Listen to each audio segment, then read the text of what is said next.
मोहारतिदाय जघान योपूर्ववैद्याय नमोस्तु तस्मै.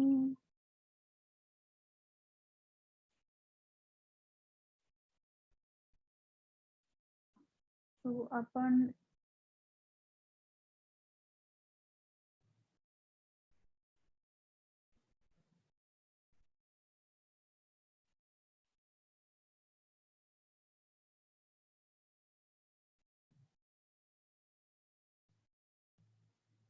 वाग्भट सूत्रस्थान बघतोय. तर सूत्रस्थान बघत असताना आपल्या गुरुमंद हिमस्निग्ध लक्ष्ण सांद्र मृदू स्थिराः गुणास्त सूक्ष्म विशदाः विंशतिस्त विपर्ययः. ह्या गोष्टी आपल्या बघून झालेल्या होत्या. तर तुम्हाला होमवर्क दिलेला होता की ज्याच्यामध्ये गुरु मंद हिमस्निग्ध आणि त्याच्या जोड्या आणि त्याच्या प्रत्येकाची ही व्याख्या सांगितलेली आहे. तर ती आपल्याला ह्याच्यामध्ये लिहायची होती. तर बरेच जणांनी होमवर्क केलेला आहे असं दिसतंय एकंदरीत. तो त्याप्रमाणे हे 20 गुरुवादी गुण आहेत.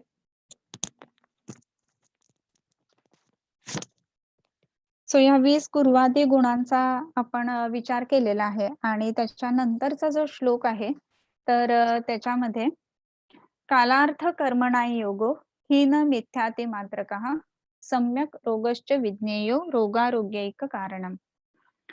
काल अर्थ कर्मणां योगः हीन मिथ्या अतिमात्रकः सम्यक योगश्च विज्ञेयो रोगारोग्यैक कारणम. काल अर्थ कर्मण या तिघांचा योग कसा योग तर हीन मिथ्या आणि अतिमात्रक. हीन योग मिथ्या योग आणि अतिमात्रेतला योग तर हा काय आहे तर आणि सम्यक योग हा चौथा सांगितला. विज्ञेयो रोगा हा रोगारोग्यैक कारण रोग आरोग्यही एक कारणम असा आला अर्थ त्याचा. रोग आणि आरोग्याचं जे कारण आहे मुख्य तर असं काय तर काल अर्थ आणि कर्म यांचा योग. मग आरोग्यासाठी काय कारण आहे तर ह्यांचा सम्यक योग आणि मिथ्या योग हीन योग आणि अतियोग हे जे आहेत तर ते रोगासाठी कारणीभूत आहेत. आता एक गोष्ट अशी लिहायला हवी काल त्याच्यामध्ये हीन योग मिथ्या योग आणि अतियोग. तर मग कालाचा हीन योग कालाचा मिथ्या योग आणि कालाचा अतियोग म्हणजे काय याचा विचार करायला पाहिजे. आता काल म्हटल्यानंतर अहरहा गच्छति इति कालहा म्हणजे जो कंटिन्युअसली जातोच आहे पुढे की परत मागे वळून बघणं नाही किंवा थांबणं नाही अशी जी गोष्ट आहे ना ती म्हणजे काल. बरोबर. सो अहरहा प्रत्येक दिवसांनी पुढे जातोय तो त्याला पण काल म्हणणार आहे. मग हा जो काल आहे तर त्याचा हीन योग म्हणजे काय तर आता उदाहरणार्थ आपला भारत देश जो आहे ना तो विशिष्ट ज्याला आपण लॅटिट्यूड्स वगैरे म्हणतो त्याच्यावरती आहे आणि त्याच्यामुळं ऋतू इथे येत असतात. तर हे जे वेगवेगळे ऋतू आहेत तर त्यांचा संबंध या कालाच्या नुसार येतो. म्हणजेच काय तर कालाचा हीनयोग असं म्हणत असताना ज्या वेळेला वर्षा ऋतू आहे तर वर्षा ऋतूमध्ये पाऊस न पडणं किंवा कमी पडणं हा जो झाला तो कालाचा हीनयोग.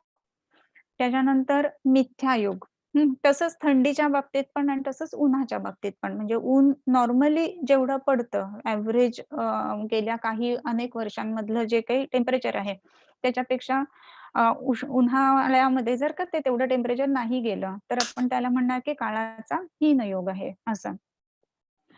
त्याच्यानंतर काळाचा मिथ्यायोग. मिथ्यायोग म्हणजे काय तर जी गोष्ट जशी असायला पाहिजे तशी नसता वेगळ्या पद्धतीनं असणं तर ह्याला काळाचा मिथ्यायोग असं आपण म्हणणार. म्हणजेच काय तर मिथ्याचा अर्थ चुकीच्या पद्धतीनं. म्हणजे कसं तर आता पावसाळा चालू आहे समजा तर पावसाळ्यामध्ये पाऊस नॉर्मली पडायला पाहिजे बरोबर. तर पाऊस न पडता तिथे थंडीच पडायला लागली तर हा झाला कालाचा मिथ्यायोग. म्हणजे ज्या काळामध्ये ज्या ऋतूमध्ये त्या ऋतूची लक्षणं दिसणं तर ती लक्षणं न दिसणं याला म्हणणार आपण मिथ्यायोग. जसं पावसामध्ये थंडी पडणं किंवा थंडीच्या दिवसांमध्ये पाऊस पडणं, अकाली पाऊस ज्याला आपण म्हणतो तसं किंवा उन्हाळ्यामध्ये ऊन नसताना टेम्परेचर कमी राहणं किंवा थंडी पडणं, ह्या ज्या गोष्टी झाल्या, तर त्या ज्या आहेत, तर कालाच्या मिथ्यायोगाशी संबंधित झाल्या. त्याच्यानंतर कालाचा अतियोग म्हणजे काय? कालाचा अतियोग याचा अर्थ असा, की जी गोष्ट ज्या कालामध्ये आहे, ज्या ऋतूमध्ये आहे, त्या ऋतूची लक्षणं खूप जास्त प्रमाणामध्ये दिसतात. तर त्याला म्हणणार आपण अतियोग. म्हणजेच काय, आता पावसाळा आहे समजा, तर पावसाळ्यामध्ये खूप जास्त प्रमाणात पाऊस पडणं, म्हणजे जो एव्हरेज पाऊस आहे त्याच्यापेक्षा अति प्रमाणामध्ये पडणं. तर हा झाला पावसाचा अतियोग. तसंच थंडीमध्ये सुद्धा आता समजा आपण एक नॉर्मली मुंबईमध्ये आहोत असं एक धरू किंवा मुंबई, पुण्यामध्ये. तर थंडीमध्ये टेम्परेचर कितीपर्यंत असतं? तर 20 ते 18च्या दरम्यान साधारणतः असतं, असं आपण एव्हरेज टेम्परेचर धरलं. तर त्याच्यापेक्षा खूप कमी जाणं टेम्परेचर म्हणजे अगदी 4, 5, 3 पर्यंत टेम्परेचर जाणं, की जे नॉर्मली इथे जात नाही. तर अशा पद्धतीनं टेम्परेचर जाणं कमी, तर ह्याला म्हणायचं कालाचा अतियोग. हं. त्याचप्रमाणे पाऊस जास्ती पडणं, थंडी जास्त पडणं, तसंच उष्णता किंवा ऊन सुद्धा खूप जास्ती प्रमाणात पडणं. तर हा कालाचा झाला अतियोग. म्हणजे हे 3 शब्द आहेत ना, ते प्रत्येकी तिघांना लावून घ्यायचा. म्हणजे काल, अर्थ आणि कर्म यांचा हीनयोग, मिथ्यायोग, अतियोग. म्हणजे आपण कालाचा बघितला आता, हीनयोग, मिथ्यायोग आणि अतियोग. पुढचा शब्द आहे अर्थ. अर्थ याचा अर्थ आपण असा घ्यायला पाहिजे, की अर्थ म्हणजे इंद्रिय, बरं का. तर अर्थ म्हणजे इंद्रिय जेव्हा आपण म्हणतो ना, तर त्यावेळेला त्या इंद्रियांच्या संदर्भामध्ये. मग आता अर्थ असं म्हणून त्याच्याखाली आपण इंद्रिय घ्यायला पाहिजेत, बरोबर? मग इंद्रिय कोणकोणती आहेत? तर 5 कर्मेंद्रिय, 5 ज्ञानेंद्रिय आणि उभयात्मक मन अशी 11 इंद्रिय झाली. हं. मग ही 5 कर्मेंद्रिय, 5 ज्ञानेंद्रिय आणि 11वं ते उभयात्मक मन याचा हीनयोग म्हणजे काय? तर वाक, पाणी, पाद, पायू, उपस्थ ही कर्मेंद्रिय झाली. म्हणजे खूपच न बोलणं किंवा त्याच्यानंतर आता हे तुम्ही होमवर्कमध्ये सुद्धा घेऊ शकता. पण मी एक थोडक्यामध्ये सांगते तुम्हाला, की हीन योगामध्ये एकाचं उदाहरण घेते वाणीचं. तर अगदीच न बोलणं हा वाणीचा झाला हीन योग. त्याच्यानंतर मिथ्या योग म्हणजे जे बोलायला नाही पाहिजे ते बोलणं हा झाला वाणीचा मिथ्या योग. म्हणजे दशविध पापकर्म जे सांगितलेत ना पुढच्या अध्यायामध्ये, ह्याला अनागता वेखाणा तंत्रयुक्ती असं म्हणतात, की जे पुढच्या अध्यायात आलंय ते इथे ओढून घेणं किंवा जाणून घेणं. तर त्याच्याप्रमाणे हिंसास्तेया अन्यथा कामम पैशून्यम परुष अनृत संभिन्नालाप व्यापादम अभित्यादृक विपर्ययम पापं कर्मेती दशधा.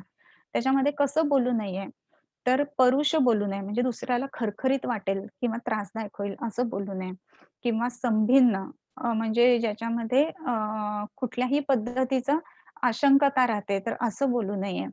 त्याच्यानंतर दुसऱ्याला व्यापाद, त्रास होईल अशा पद्धतीचं बोलणं हे बोलू नये. पण हे बोललं जाणं, ही गोष्ट झाली वाणीचा मिथ्यायोग. हं.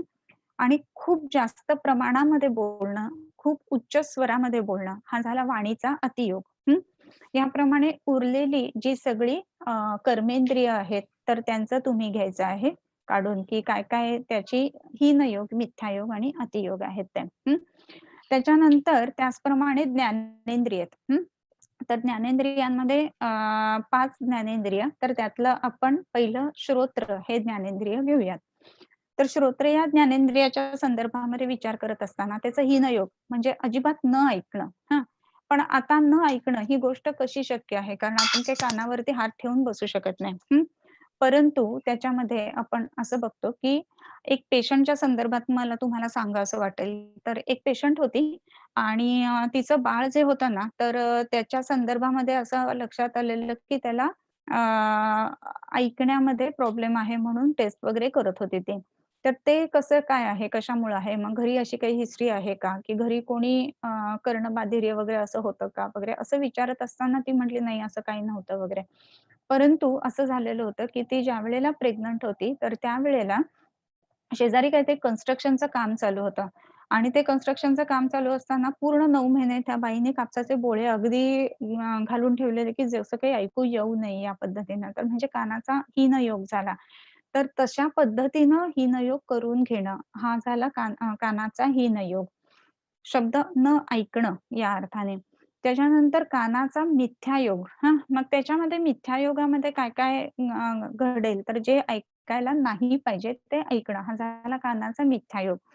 म्हणजे उत्तम उदाहरण म्हणजे आपल्या पौराणिक कथांमधलं मंथरा आणि कैकेयी. तर मंथराने जे नको बोलायला पाहिजे ते वाणीने ते बोललं आणि कैकेयीने जे न ऐकायला पाहिजे ते ऐकलं आणि म्हणून पुढे त्याचा सगळी परिणती झाली ती विषामध्ये म्हणजे मन विषारी होणं याच्यामध्ये झाली.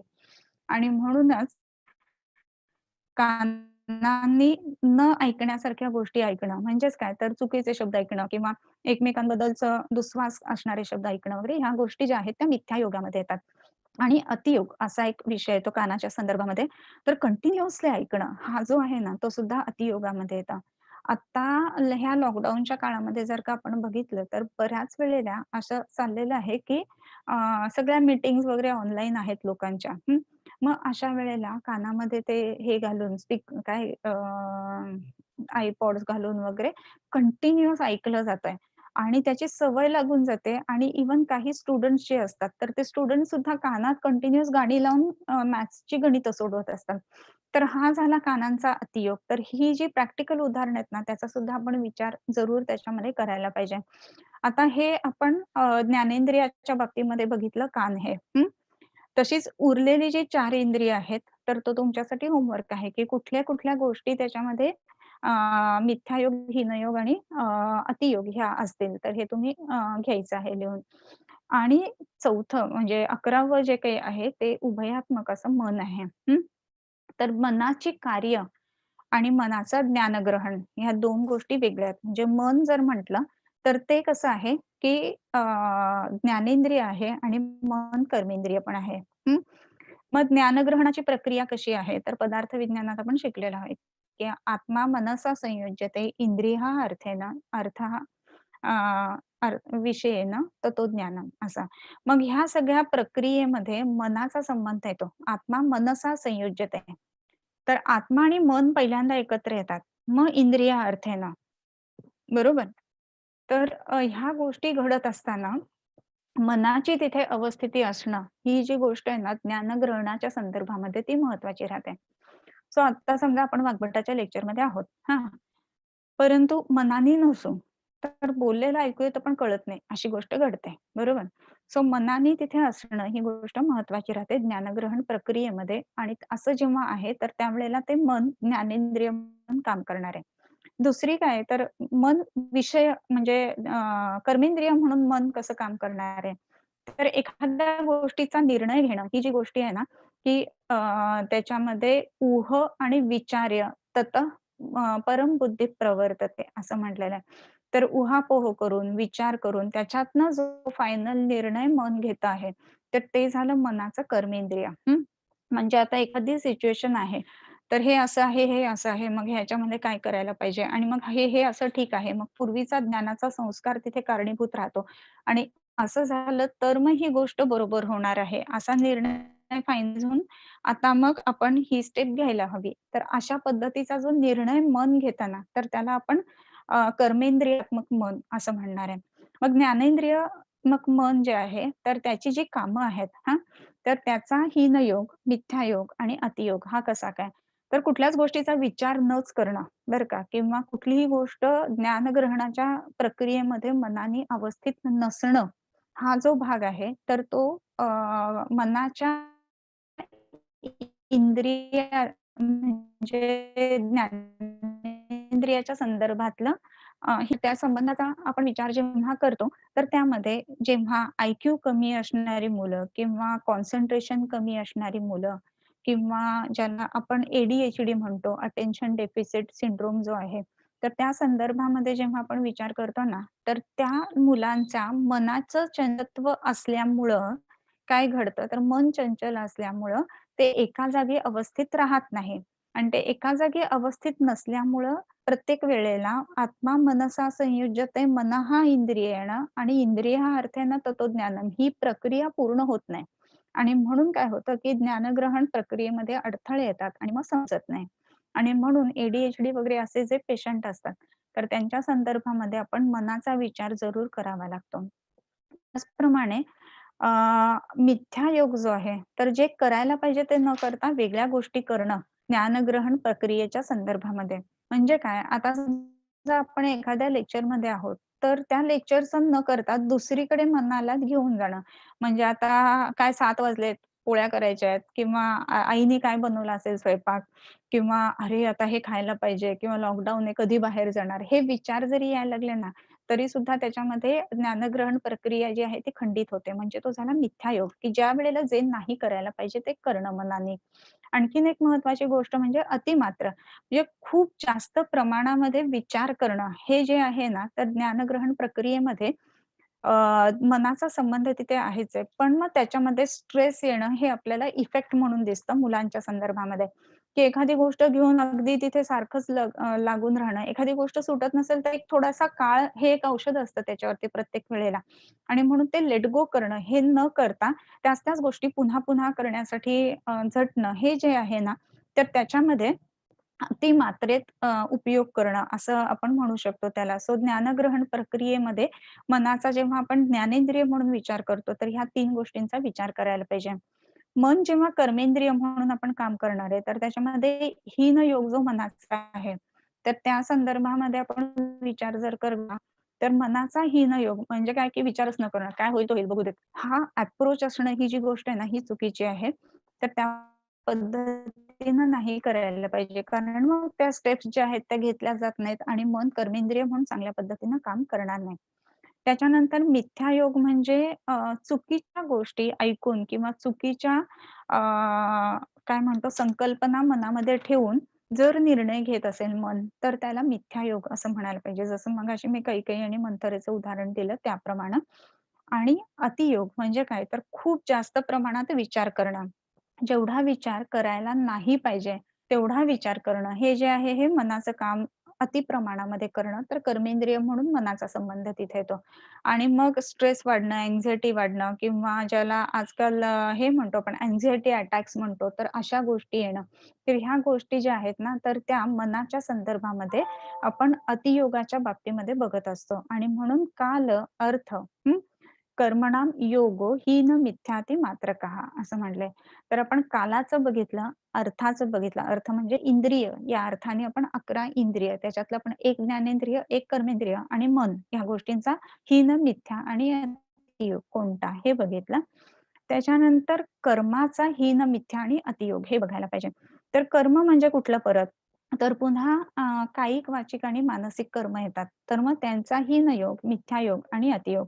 मग वेगवेगळी कर्म आहेत. म्हणजे अगदी व्यायाम म्हटलं तर तो मिथ्या योगाने व्यायाम करणं किंवा अति मात्रेमध्ये व्यायाम करणं. ह्या ज्या गोष्टी आहेत तर त्या रोगाला कारणीभूत आहेत. म्हणून कोणतंही कर्म करताना त्याचा हीनयोग, मिथ्यायोग आणि अतियोग यांचा विचार करायला पाहिजे. आपण आयुर्वेदाचा ग्रंथ वाचतो आहोत, तर कर्म ही संज्ञा जेव्हा-जेव्हा वापरतो ना, तर त्याचा एक अर्थ पंचकर्म असा सुद्धा आपण घेतो.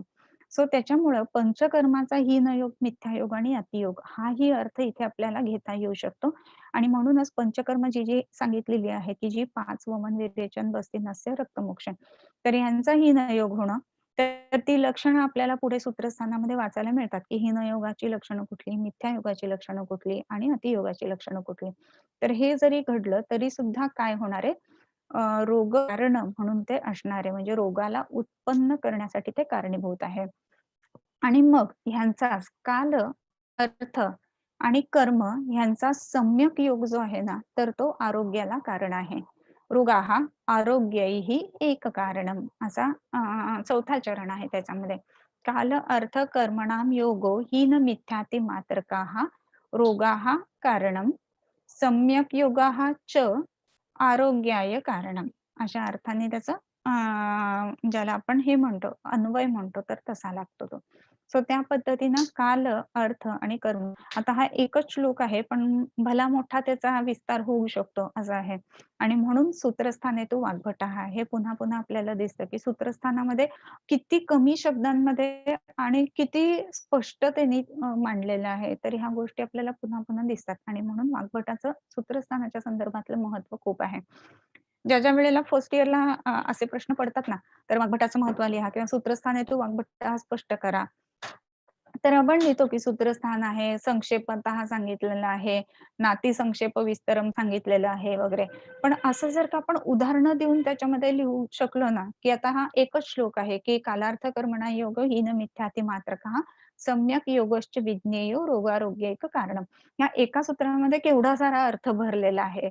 तर असं जर का आपण लिहू शकलो किंवा सांगू शकलो, तर आपल्याला वाग्भटाचं महत्त्व सांगत असताना त्याचा परिणाम जो आहे ना, तो जास्त परिणामकारकरित्या समोरच्याला समजावून सांगता येत असतात. म्हणून ही सूत्र पाठ पाहिजेत बरं का.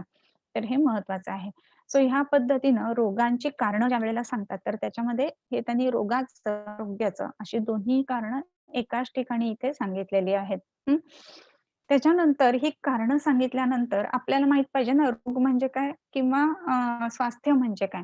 मग लगेच पुढच्या श्लोकामध्ये येतो. तुम्हाला होमवर्क दिलेला आहे बरं का, हा लिहून ठेवा. 4-4 इंद्रिय तुम्हाला दिलेली आहेत. त्याचं हीन, मिथ्या आणि अतियोग हे कोणते-कोणते आहेत हे सांगण्यासाठी. मग त्याच्यामध्ये रोगस्तु दोष वैषम्यम, दोष साम्यम, अरोगता. रोग म्हणजे काय? दोष वैषम्य आणि दोष साम्यम, अरोगता. दोषांचं वैषम्य होणं हा रोग आहे आणि दोषांची साम्यता होणं हे अरोग आहे. म्हणजे स्वास्थ्याचं लक्षण आहे. तर दोषांचं स्वास्थ्य आणि दोषांचं काय म्हणतो आपण साम्य आणि वैषम्य ह्याच्यावरती अवलंबून आहे, की रोगांची प्रक्रिया किंवा रोग उत्पत्तीची प्रक्रिया कशी होणार आहे. पण एक आपण क्वेशन दिलेला होता, की त्रिदोषज आणि सान्निपातिक तर त्याचं उत्तर आपण वाचन झाल्यानंतर घेऊच यात नक्की.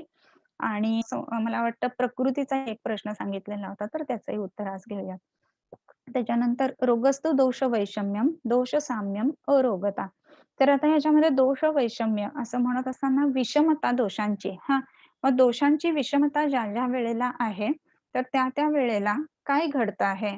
तर महत्वाची गोष्ट कशी आहे, की दोषांच्या वैषम्याच्या संदर्भामध्ये जेव्हा आपण विचार करतोय, तर तिथे 1 दोष वाढलाय, 2 दोष वाढलेत, 3 दोष वाढलेत आणि दुष्टी कर्तृत्वात दोषाहा असं ज्या वेळेला आपण म्हणतो ना, तर ज्या वेळेला ते दोष दुष्ट करण्यासाठी कारणीभूत आहेत ना, तर त्यावेळेला हे महत्वाचं आहे, की आपण जो विचार करतो आहे, की त्याच्यामुळं रोग उत्पन्न होतो आहे. तर हे आहे ना, तर ते रोगस्तु दोष वैषम्यम आणि दोष साम्यम अरोगता असं जेव्हा आपण म्हणतो आहे, तर दोषाची साम्यता अ, टर्न काढ. हॅलो? दोषाची साम्यता जी आहे, तर ती प्रस्थापित करणं नेटचा इश्यू आहे. असू दे. स्लाईड चेंज होत नाहीये. एक नेटचा बहुतेक प्रॉब्लेम असणार. थोड्या वेळाने होईल ते. तर दोष साम्यम, अरोगता ह्या दोषांचं जेव्हा साम्य म्हणजे आपण ना बऱ्याच वेळेला दोषांचा विचार जेव्हा करतो ना, की वाढलेले आहेत किंवा कमी झालेले आहेत, तर आपला विचार ना जनरली सर्वसाधारणपणे क्वांटिटीच्या हिशोबाने जातो, की पित्त वाढलंय किंवा कफ वाढलाय किंवा वात वाढलेला आहे. परंतु वाढलाय म्हणजे तिथे क्वांटिटीने वाढतं असं नाहीये, बरं का. म्हणजे काय, तर कार्यानुमेय ही गोष्ट ठरवायला पाहिजे. म्हणजे वात दिसतो का हो, की एवढा होता तो 10 ग्रॅम होता आणि आता 15 ग्रॅम झालाय. तर असं नाही वाढत. मग ते कसं आहे, की कार्य त्याची विकृती उत्पन्न होते. तर ह्याला आपण म्हणायचं, की दोष वैषम्य. एक कार्य जो आहे, तर त्या कार्यामध्ये विकृती येणं आणि मग त्याच्यासाठी त्या वाताचा आयदर एखादा गुण म्हणजे तत्र वृक्षो लघु शीतः खरंच सूक्ष्मश्च लोनिलः. तर त्यातला वृक्ष गुण वाढलाय म्हणून वाताच्या कामामध्ये ही विकृती आली आहे. त्यातला लघु गुण वाढलाय म्हणून वाताच्या कामामध्ये ही विकृती आली. तर ह्या पद्धतीनं आपण ते कार्यानुमेय घ्यायला पाहिजे, न की क्वांटिटी वाईज घ्यायला पाहिजे. बऱ्याच वेळेला आपण ना प्रत्यक्षम ही अल्पम, अनल्पम ही अप्रत्यक्षम हे विसरून जातो. आणि प्रत्यक्ष ज्ञान आहे त्याच्यावरती आपला भर जास्ती असतो आणि म्हणून आपल्याला वाढलंय म्हटल्यानंतर ते लगेच क्वांटिटीत वाढलंय असं दिसायला हवं असतं. तर तशी गोष्ट आपण ह्याच्यामध्ये नाही धरायला पाहिजे. हा जो आयुर्वेद सांगितला आहे तो फिजिओलॉजीच्या अँगलने सांगितले नेहमी लक्षात घ्यायला पाहिजे आणि म्हणून कार्यानुमेय असा शब्द आपण त्याला वापरतो. त्याच्यानंतर तेषां काय मनोभेदात अधिष्ठानम अपि द्विधा. आता हे तेषां म्हणजे कोणाला? तर तेषां रोगाणाम असं अक्षर लक्षात घ्यायला पाहिजे. तर तेषां रोगाणाम असं म्हणत असताना महत्वाची गोष्ट आहे, की ह्या रोगांचं अधिष्ठानम अपि द्विधा या रोगांचं अधिष्ठान सुद्धा 2 प्रकारचं आहे. हे 2 प्रकारचं अधिष्ठान कोणतं?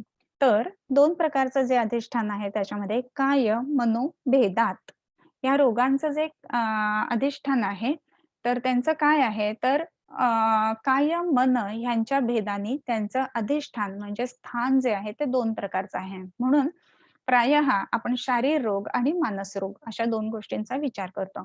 आणि म्हणून शारीरिक रोग असं म्हणत असताना ते सोपे बरं का त्या मानाने. ह्याचं कारण की त्याला एक अधिष्ठान जे आहे ना, की जे अधिष्ठान आपल्याला दृश्य आहे, बरोबर?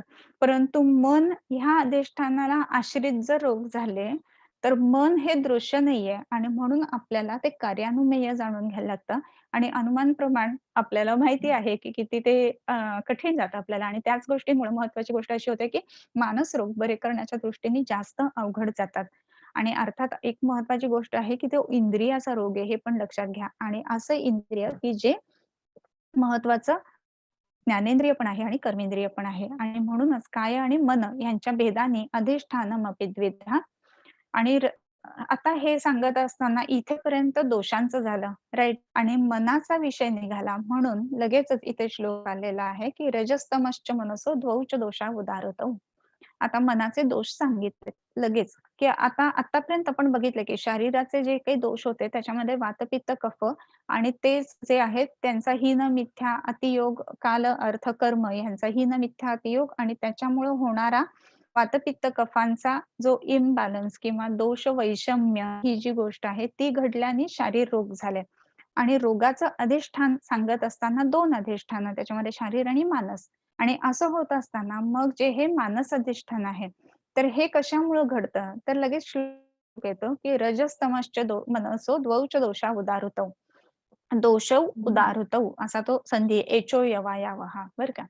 रजः तमः च हा समास आहे, द्वंद्व समास. रज आणि तम हे मनाचे 2 दोष आहेत. या अर्थाने ते आलं. म्हणजे आता इथे कसं झालं, की आपल्याला आत्तापर्यंत शारीर सांगितलं, मग इथे मनाचं सांगतात, राइट? सो रजस तमश्च मनसो द्वौज दोषा उदाहृतम्. आता इथपर्यंत आपल्याला सगळं कळलं, की काय-काय कशामुळे होतंय. तर 3 दोष असतात, 7 धातू असतात, हे सगळं आपल्याला कळलं. 20 गुण असतात, हेही कळलं. त्याचे अ, परादी वगैरे हे वेगळे गुण असतात, तेही आपण बघितले आणि ते झाल्यानंतर हीन, मिथ्या आणि अतियोग बघितला. तो झाल्यानंतर रोगाचं अधिष्ठान आणि त्या अधिष्ठानानुसार मनाचे 2 दोष इथपर्यंत आपण बघितलं, राइट? आणि मग असा हा रुग्ण जो शारीर असेल किंवा मानस अधिष्ठान असणारा असेल, 20 वेगवेगळ्या गुरुवादी गुणांनी विकृत झालेला 3 दोषांनी उत्पन्न असा जो काही रुग्ण असेल, तो आल्यानंतर त्याची तपासणी कशी करायची आहे? तर दर्शन, स्पर्शन, प्रश्नैः परीक्षेत च रोगिण. कधी-कधी ना आपल्याला श्लोक पाठ करताना असं आठवत नाही, की हा श्लोक झाल्यानंतर कुठला श्लोक. एक श्लोकांचा गठ्ठा आपण ज्याला म्हणतो, की एक विशिष्ट हे असतो विषय, तर तो झाल्यानंतर विषय बदलतो आणि मग तो विषय कसा बदलला हे कधी-कधी लक्षात येत नाही आणि म्हणून श्लोक लक्षात ठेवताना अवघड पडतं. तर अशा पद्धतीनं ते श्लोक गुंफून घेतले ना, की लक्षात राहतं, की कशानंतर काय सांगितलेलं आहे म्हणून ही गोष्ट सांगितली विशेष करून. तर दर्शन, स्पर्शन, प्रश्नैः परीक्षेत च रोगिणं रोगन निदान प्रागरूप लक्षण उपशय आप्तिभिः. कशाने हा रोगीचा परीक्षण करावं? मग ह्याच्यातला मूळ धातू कुठला? तर परीक्षेत, परीक्षा करावी विद्यार्थम. कुणाची परीक्षा करावी? तर रोगिणं परीक्षेत, रोग्याची परीक्षा करावी. कशाप्रकारे करावी? तर दर्शन, स्पर्शन, प्रश्नैः. याचा अर्थ अन्वय कसा झाला? रोगिणं दर्शन, स्पर्शन, प्रश्नैः परीक्षेत. प्रत्येक रोग्याची 3 पद्धतीने दर्शन, स्पर्शन आणि प्रश्न ह्या 3 गोष्टींनी परीक्षा करावी. आता दर्शन असं म्हणत असताना आपण पाहणं हा अर्थ घेतो. म्हणजे आता ह्याच्यात बऱ्याच गोष्टी येतात बरं का. म्हणजे स्पॉट डायग्नोसिस म्हणतो ना, हे खूप महत्वाचं राहतं ह्या एका सूत्रामध्ये. हचिसन्स क्लिनिकल मेथड्स म्हणून एक पुस्तक आहे, तर ते जरूर वाचावं. तर त्याच्यामध्ये खूप साऱ्या गोष्टी अशा दिलेल्या आहेत, की एका ॲट अ ग्लान्स ज्याला आपण म्हणतो, की पेशंटचं निदान करणं, ही गोष्ट स्पॉट डायग्नोसिसच्या दृष्टीने महत्त्वाच्या राहतात. तर मग ह्याच्यामध्ये अगदी छोट्या-छोट्या गोष्टी असतात, की दरवाजा उघडून पेशंट वेटिंगमधनं आत आलाय. एवढ्या वेळामध्ये ते डायग्नोसिस व्हायला पाहिजे, असं बऱ्याचदा आम्हाला सर सांगत असायचे. मग त्याच्यामध्ये काय-काय बघायचं, की पेशंट कसा चालत आलाय, कोणत्या बाजूनी स्ट्रेट चालत आलाय का झुकून चालत आलाय? वाकून चालत असेल तर पेशंटला पोटामध्ये पेन आहे, बरोबर? मग ते पोट दुखत असेल तर तो उजव्या बाजूला कलून चालतोय का डाव्या बाजूला कलून चालतोय? ह्या पण गोष्टी महत्त्वाच्या आहेत. मग उजव्या बाजूला कलून जर चालत असेल तर राइट साइडेड म्हणजे राइट इन्ग्वायनल फोसामध्ये त्याला संप्राप्ती आहे कोणतीतरी. मग जनरली सिकमच्या जागी म्हणजे ज्याला आपण हुंडूक म्हणतो, तिथे जर का संप्राप्ती असेल, तर प्रवाहिके सदृश लक्षणं तिथे जास्त करून सापडतात पेशंटची आणि मग आपले जे निदान किंवा प्रश्नांचा रोख जो जातो ना, तर त्या दृष्टीने आपल्याला विचारता येतं. लेफ्ट साइडेड जर का असेल ना, तर जनरली कॉन्स्टिपेशनची तक्रार असल्यानंतर पेशंट तसा चालतो. आणखीन एक महत्त्वाची गोष्ट म्हणजे किडनी स्टोनचे जे पेशंट असतात, की ज्या साइडला स्टोन असेल, तर त्या पद्धतीनं पेशंट तसा झुकून चालत असतो. त्याच्यानंतर आदमान जर असेल ना, तर पेशंट थोडासा वरती कलून चालत असतो. कारण की डायफ्राम जेवढा उचलला जाईल, तेवढा त्याला बरा वाटत असतो. सो पेशंट कसा चालतोय ह्याला महत्त्व आहे. गुडघा दुखत असेल तर पेशंट एकाच पायावरती भार देत चालत येतो आतमध्ये. म्हणजे मग दुसरा, की ज्याला तो कॉन्झर्व्ह करतोय, तर त्या पायाच्या सांध्याला त्याला त्रास आहे. डोकं जर का खूप दुखत असेल ना, तर डोळ्यांवरती म्हणजे फेशियल एक्सप्रेशन्स चेंज होतात. सो त्याच्यामध्ये फेशियल मसल जे असतात ते कॉन्ट्रॅक्टेड असतात. सो ह्या पद्धतीनं मग डोके दुखणारा पेशंट आपण समजू शकतो. कान दुखणारा, थोडासा कान जो दुखतो ना, तर तो पेशंट असा एक बाजूला कलून येतो नेहमी, की असं दुखतंय ह्या पद्धतीनं. सो त्या बाजूचा कान दुखतोय हे समजतं आपल्याला. सो हे दर्शनं परीक्षण जे आहे ना, ते ह्या दृष्टीने खूप महत्वाचं राहतं. आणखीन एक दर्शन परीक्षणाचं महत्त्व जे आहे ना, ते लहान बाळांच्या बाबतीमध्ये खूप सारं महत्त्वाचं आहे. कारण प्रश्न परीक्षा जी आहे ना, ती बाळांच्या बाबतीत शक्य नाही. लहान मुलं काही उत्तरं म्हणजे जी बोलायला लागत नाहीत ना, त्याच्याही आधीची म्हणजे 1.5 वर्षाच्या आतली जी मुलं असतात, त्यांना थोडीच विचारणार आहे, काय पोटात दुखतंय का, कुठं दुखतंय का? शक्य नाही ना. मग त्याच्यामध्ये ते बाळ कसं रडतंय, कशाला हात लावतंय किंवा त्याचं पोट गुबारलेलं आहे का? तर मग आपण समजणार की पोटामध्ये त्याच्या संप्राप्ती आहे. कानाला सतत बाळ हात लावत असेल, तर मग समजतं की कान दुखतोय. कान ओढत असेल जोरात, तर समजतं की बाळाचं डोकं दुखतंय. हे सगळी लक्षणं जी आहेत ना, ही काश्यप संहितेमध्ये आलेली आहेत.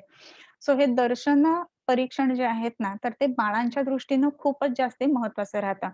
ज्या वेळेला त्याचा अम्बिलिकस इव्हर्टेड आहे बाळाचा, तर ह्याचा अर्थ की क्रॉनिक आहे, की बऱ्याच वेळेला त्याचं ह्या पद्धतीनं आदमान होतंय आणि मग त्याच्यामुळं ते अम्बिलिकस इव्हर्टेड राहते. म्हणजे ज्याला आपण अम्बिलिकल हर्निएशन म्हणतो. तर ह्याचा अर्थ त्याला आयदर कॉन्स्टिपेशन होतंय, प्रवाहिका होतीये किंवा त्याला आदमान खूप जास्त प्रमाणामध्ये होते लहान बाळाला. ह्या गोष्टी आपण समजून घ्यायला पाहिजेत. सो बाळांच्या दृष्टीने काश्यपामध्ये एक लक्षणाध्याय म्हणून सांगितलेला आहे. तर वेदनाध्याय म्हणून आलेला आहे. तर त्याचं आपण जरूर वाचन करायला पाहिजे, की आपल्याला बऱ्याचदा बाकी सगळे पेशंट्स टॅकल करताना एवढं हे वाटत नाही. परंतु लहान मुलांना तपासून औषधं देत असताना विशेष करून डोसच्या बाबतीमध्ये आणि निदानाच्या बाबतीमध्ये थोडं धाकधूक असतं. तर त्याच्यामध्ये हे अध्याय जर आपण वाचून घेतले ना, तर लहान बाळांना सुद्धा आपण अगदी निःसंकोचपणे औषधं देऊ शकत असतो. सो ह्या पद्धतीनं दर्शन परीक्षेचा विचार करायला पाहिजे. दर्शन म्हणत असताना बाकी हचसन क्लिनिकल मेथड्स जरूर वाचून घ्या. त्याच्यामध्ये ॲब्डॉमिनल एक्झामिनेशन असं दिलेलं असतं. मग त्याच्यामध्ये पोटाचा आकार कसा आहे? कुठे स्किन इन्फेक्शन्स कोणते आहेत का? त्याच्यानंतर आपण हे जे बघतो की अम्बिलिकस इव्हर्टेड आहे का नाही आहे? लाफिंग अम्बिलिकस आहे का? त्याच्यानंतर कुठले ऑपरेटिव्ह मार्क्स आहेत का? म्हणजे आपल्याला त्याच्यावरनं हिस्ट्री समजते. सो ह्या बऱ्याच गोष्टी ज्या आहेत ना, ह्या दर्शन परीक्षेवरनं समजत असतात. आणखीन एक दर्शन परीक्षेचं महत्त्व तुम्हाला सांगते, की ज्यावेळेला इन्फर्टिलिटी सारखे पेशंट येत असतात, तर हे इन्फर्टिलिटीचे पेशंट कपल्स जे येतात, तर त्यांचा एकमेकांमधला संवाद कसा आहे, त्याच्यावरनं सुद्धा आपल्याला बऱ्याच गोष्टींचं निदान त्याच्यामध्ये होत असतं.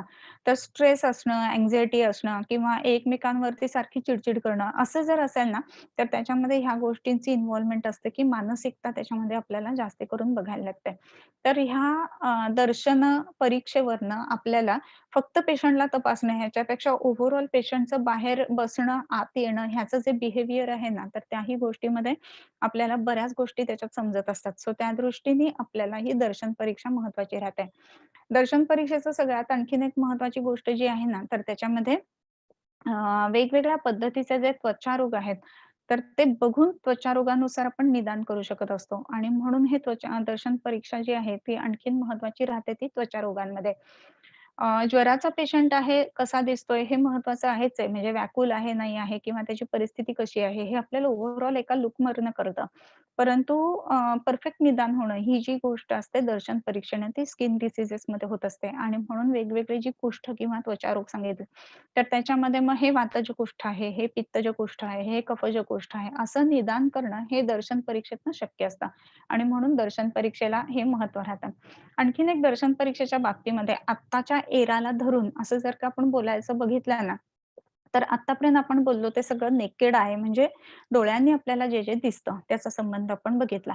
पण हेच आपण एक्सटेंडेड व्हिजन ज्याला आपण म्हणतो हां, तर त्याच्यामध्ये मायक्रोस्कोपमधनं बघणं याला सुद्धा दर्शन परीक्षा असं आपण म्हणायला पाहिजे बरं का, की वेगवेगळ्या गोष्टी ज्या आपल्याला दिसतात. एक उदाहरण म्हणजे ज्याला आपण हे म्हणतो, की rapid progressive movements of sperms हे आपण ह्याच्यामधनं बघत असतो. हे नॉर्मल आहे. त्याच्यापेक्षा वेगळ्या जर का आपल्याला मूव्हमेंट्स दिसत असतील ना किंवा त्याच्यामध्ये 2 टेल असणारे, 2 हेड असणारे असे जर स्पर्म दिसतात, तर हे जे आहे ना, तर आपल्याला कदाचित आत्ता ह्या घडीला तेव्हा असणारं ज्ञान कदाचित माहिती नाही म्हणून आज आपण मायक्रोस्कोपचा उपयोग करून घेतो ह्या गोष्टी बघायला. कदाचित अशा पद्धतीचे काही इन्स्ट्रुमेंट्स त्यावेळेला डेव्हलप्ड असतील सुद्धा, की जे आपण आज बघत नाहीये. कारण रुद्रगणांचं वर्णन म्हणून जे काही आलेलं आहे ना, तर ते खूपसं मॅच करतं ह्या स्पर्म्सशी. तर हे रुद्रगण जे आहेत ना, तर त्यांचं वर्णन सगळीकडे जर बघितलं तर एक पाय तुटलेला, एक हात तुटलेला, 2 डोकी असलेला, 2 शेपूट असलेला, अशा पद्धतीचं वर्णन हे शिवाच्या रुद्रगणांचं वर्णन आलेलं आहे. सो हे रुद्रगणांचं वर्णन जे आहे, तर ते स्पर्म्सला बऱ्यापैकी एनालॉगस जातं. सो ह्या दृष्टीने एक्सटेंडेड व्हिजन ज्याला आपण म्हणू, त्या अर्थाने हे दर्शन परीक्षेचा आपण विचार करायला पाहिजे. आणखीन एक काळानुसार जेव्हा आपण विचार करतो, तर थोडासा व्यवहार सुद्धा त्याच्यामध्ये घ्यायला पाहिजे. तर आत्ताच्या दृष्टीने जे काही व्हिडिओ कॉन्फरन्सिंग किंवा व्हिडिओ कन्सल्टेशन जे काही चालतं ना, त्याला सुद्धा आपण दर्शन परीक्षा असंच म्हणायला पाहिजे. रोगी आपल्याला प्रत्यक्ष दिसत नसला ना, तरी सुद्धा समोर दिसतोय, राइट? सो कुठल्यातरी एड्सनी दिसतोय तो. तर ह्या सुद्धा गोष्टींचा विचार आपण दर्शन परीक्षेमध्ये घ्यायला पाहिजे. तर असा जेव्हा आपण विचार करू ना, तर त्यावेळेला म्हणजे पूर्वीचं शास्त्र खूप मोठ्या प्रमाणामध्ये विकसित होतं. ह्या गोष्टी आपल्याला लक्षात येत असतात. तर दर्शन परीक्षेचा निदानाच्या दृष्टीनं अशा पद्धतीनं खूप सारं आपण महत्त्व त्याच्यामध्ये घेऊ शकतो. त्याच्यानंतर स्पर्शन परीक्षा असं आलेलं आहे. प्रत्यक्ष स्पर्श करून बघणं. तर ह्या गोष्टींचा जो काही आहे, तर मग त्याच्यामध्ये त्वचा कशी आहे, टोन कसा आहे, त्याच्यानंतर बाकीच्या त्याच्यामध्ये औष्ण्य किती आहे, किती कमी उष्णता आहे, हे जे काही सगळं आपण बघतोय ना, तर ते स्पर्शन परीक्षेमध्ये येतं. तर ह्या स्पर्शन परीक्षेमध्ये इतर ज्या गोष्टी आहेत, तर विशेष करून जिथे व्रणशोथ आहे किंवा एखादा उच्छेद आहे किंवा ज्याच्यामध्ये आपण एखादी सूज आहे, तर उन्नमती आणि न उन्नमती हे आपण स्पर्शन चिकित्सा करून बघत असतो. सो तो खड्डा पडतोय किंवा नाही पडतोय हे आपण स्पर्शन करून बघतो. तर ह्या दृष्टीनं जो महत्त्व येतं ना, तर ते स्पर्शन चिकित्सेचं आहे आणि म्हणून स्पर्शाला किंवा विशेषत्वाने ह्या गोष्टींना महत्त्व येतं. त्याच्यानंतर आत्ताचं जे आपण स्पर्शनाच्या संदर्भामध्ये बघतो, तर योग रत्नाकरामध्ये जे नाडी किंवा अष्टविध परीक्षण सांगितलं आहे, ती सुद्धा एक स्पर्शन चिकित्साच आहे. हे पण लक्षात घेतलं पाहिजे. नाडी प्रत्यक्ष आपण त्या अंगुष्ठ मुलाशी असलेल्या धमिनी जीवसाक्षिणी अशी जी आहे, तर त्याच्यावरती हात ठेवून मग त्याचं पल्सेशनचं फील करून आणि मग आपण त्या नाडीच्या नुसार निदान करत असतो. तर ह्या पद्धतीनं नाडी परीक्षा जी आहे, ती स्पर्शन चिकित्सेमध्ये अंतर्भूत आपण करू शकतो. ह्यालाच आणखीन जेव्हा आपण आत्ताच्या युगाशी एक्सटेंडेड असं म्हणतो, तर स्टेथोस्कोप आपण जे लावून ऐकतो, तर हे सुद्धा स्पर्शन परीक्षाच झाली. बरोबर. तर तिथे प्रत्यक्ष छातीला कान लावल्यानंतर सुद्धा आपल्याला ऐकू येणार आहे पेशंटचे जे हार्ट साउंड्स आहेत ते. पण आणखीन चांगल्या पद्धतीने ऐकण्यासाठी म्हणून आपण स्टेथोस्कोप वापरतोय. तर हे सुद्धा जे आहे, तर स्पर्श करून बघतोय म्हणून स्पर्शन परीक्षेमध्ये येऊ शकतात. त्याच्यानंतर इतर ज्या काही गोष्टी आहेत ना, की जसं सोनोग्राफी आहे, की त्याच्यामध्ये सुद्धा प्रोब आपण टच करून बघतोय. तर ह्या सगळ्या गोष्टींचा इक्विपमेंट्सचा जो काही फिजिक्स जे काही डेव्हलपमेंट झाले, तर त्याचा विचार आपण स्पर्शन परीक्षेमध्ये निश्चितच करू शकतो. सो ह्या पद्धतीनं स्पर्शनात्मक गोष्टी आपल्याला बऱ्याचशा समजत असतात. सो प्रामुख्यानं नाडीचा जो विचार आहे, तोही स्पर्शन परीक्षेमध्ये घ्यायला पाहिजे. त्याच्यानंतरचा प्रश्न आहे, की प्रश्नैहि परीक्षेतच रोगिणाम. आणखीन कशाने करायला पाहिजे? तर प्रश्न विचारून रोग्याची परीक्षा करायला पाहिजे. मग हे प्रश्न का बरं महत्वाचे आहेत? ह्याचा सुद्धा विचार व्हायला पाहिजे. प्रश्न विचारण्यासाठी उत्तर देणारा जो आहे ना, तो एकतर रुग्ण ज्ञापक असला पाहिजे किंवा दुसरी गोष्ट रुग्ण लहान असेल समजा, की जो सांगू शकत नाहीये किंवा ज्याला मानस व्याधी आहे, तर त्याचा नातेवाईक आहे ना, तो आप्त असला पाहिजे. हे 2 गोष्टी महत्त्वाच्या राहतात. नाहीतर कुठल्याही प्रश्नांची उत्तरं समजा एखाद्या छोट्या मुलीला एक 10 8-9 वयाच्या मुलीला घेऊन तिचे नातेवाईक आपल्या दवाखान्यात आले. आणि आल्यानंतर आपण त्यांना विचारतोय, की "हां, काय त्रास होतोय?" मग ठीक आहे, समजा एक उदाहरणार्थ म्हणजे की सारखा-सारखा ताप येतो, असं जर का आपण धरलं. तर मग आपण विचारलं हां, की बर्थ वेट किती होतं? म्हणजे आपण इम्युनिटीच्या संदर्भामध्ये, प्रीमॅच्युरिटीच्या संदर्भामध्ये असं आपल्याला उत्तर हवं आहे. म्हणून आपण विचारलं, की डिलिव्हरी कितव्या महिन्यात झाली आहे? नाही माहीत नाही, मी तिची नातेवाईक आहे, तिच्या आईला माहिती असेल. असं जर उत्तर आलं, तर तो रुग्ण जो आहे किंवा त्याचा जो नातेवाईक आहे, तर तो आप्त नाहीये कारण त्याला माहिती नाहीये त्या रुग्णाबद्दल सगळी ना. तर ती माहिती पूर्ण असणारा असा असायला पाहिजे नातेवाईक, की जो आपल्याला उत्तरं देईल. तर त्या दृष्टीने एखाद्या योग्य माणसाला हे प्रश्न विचारायला पाहिजेत, जर रुग्ण लहान असेल तर. आणि रुग्ण स्वतः सांगत असेल तर फार उत्तम. पण ह्या प्रश्न परीक्षेमध्ये एक महत्त्वाची गोष्ट आपण नेहमीच लक्षात घ्यायला पाहिजे, की रुग्णाचं सत्व कसं आहे ना, त्याच्यावरती ह्या प्रश्नांची उत्तरं बऱ्याच वेळेला अवलंबून असतात. सो त्यामुळं रुग्णाचं सत्व कसं आहे ह्याची परीक्षा आपण स्वतः पहिल्यांदा करायला पाहिजे, बरं का. सत्व काय आहे? तर हीन सत्व, मध्यम सत्व आणि उत्तम सत्व. हीन सत्व म्हणजे ज्याचं मन जे आहे ते कमकुवत असणं किंवा पटकन कुठल्याही गोष्टींना काय म्हणतो सस्टेन न करू शकणं, असं जे आहे ते म्हणजे हीन सत्वाची माणसं. मग किती दुखतंय? असं समजा एक प्रश्न उदाहरणार्थ आपण विचारला, तर डायरेक्ट घळा-घळा पाणी आणि रडायला लागतात. असे पण लोकं असतात. पण म्हणजे एवढं खूप दुखतंय का? तर पेशंट चालत आली आहे ना, तर मग तेवढं नाही दुखत आहे याचा अर्थ. पण सत्वहीन आहे म्हणून ते उत्तर येतंय. पण हेच समजा जर फ्रॅक्चरचा एखादा पेशंट असेल तर त्याला अक्षरशः उचलून आणावं लागतं आणि तो रडत असतो. तर मग तिथे आपण समजून घेणार, की ह्याला खूप जास्त दुखतंय. तर त्यामुळं किती दुखतंय, तर खूप दुखतंय म्हणून जर का कोणी रडायला लागलं ना, तर लगेचच त्याचा अर्थ असा नाहीये, की ते खूप जास्त दुखतंय. त्याच्याच विरुद्ध जर का उत्तम सत्वाचा माणूस असेल, की ज्याचं मनाची ताकद खूप मोठी आहे, तर त्याला आपण एखादा प्रश्न विचारला ना, तर तो खूप स्थिर राहून काही वेळेला उत्तरं देत असतो.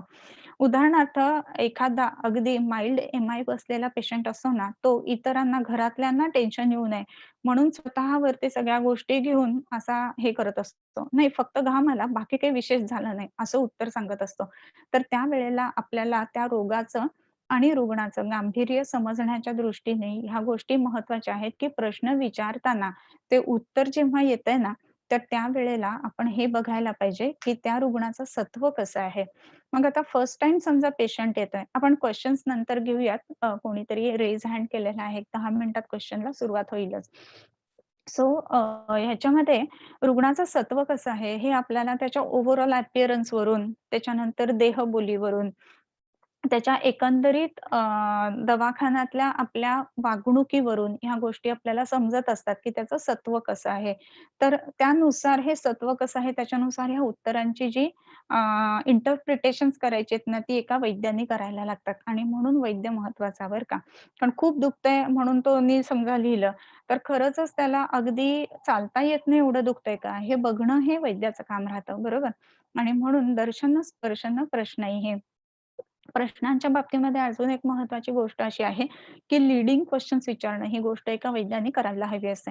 म्हणजे उदाहरणार्थ बऱ्याच वेळेला "किती दुखतं?" असा प्रश्न विचारला समजा तर उत्तर एवढं लांबलचक असतं ना, की समजा मी इथनं निघाले, भाजीची पिशवी घेतली, मग मी मार्केटमध्ये गेले आणि मार्केटमध्ये मी ही भाजी खरेदी करून नावासुद्धा भाजीची सांगतात लोकं आणि एवढी सगळी भाजी करून मी रिटर्न यायला लागते, तेव्हा घरापाशी आल्यानंतर मग पेन होतं. तर एवढं सगळं जे लांबड लावलं जातं ना, तर इन्स्टेड आपण विचारायला पाहिजे, की किती चालल्यानंतर दुखतं? किंवा पेशंट सांगेल, की निदान एक अर्धा तास चालल्यानंतर दुखतं, 1 तास चालल्यानंतर दुखतं, की मग आपण त्याची सिव्हिरिटी समजू शकतो, की किती दुखतं आहे. तसंच पोटात दुखणं ह्याही संदर्भामध्ये जेव्हा-जेव्हा प्रश्न विचारतो आपण किंवा ॲसिडिटी किंवा ज्याला प्रवाहिका आपण म्हणतो, तर त्यावेळेला आपल्याला समजतं त्याच्यावरनं सिव्हिरिटी की कशा पद्धतीचा पेशंट आहे. तर हे प्रश्न जे आहेत ना, तर ते आपले कशा पद्धतीनं लीड व्हायला पाहिजेत, ही खूप महत्त्वाची गोष्ट असते.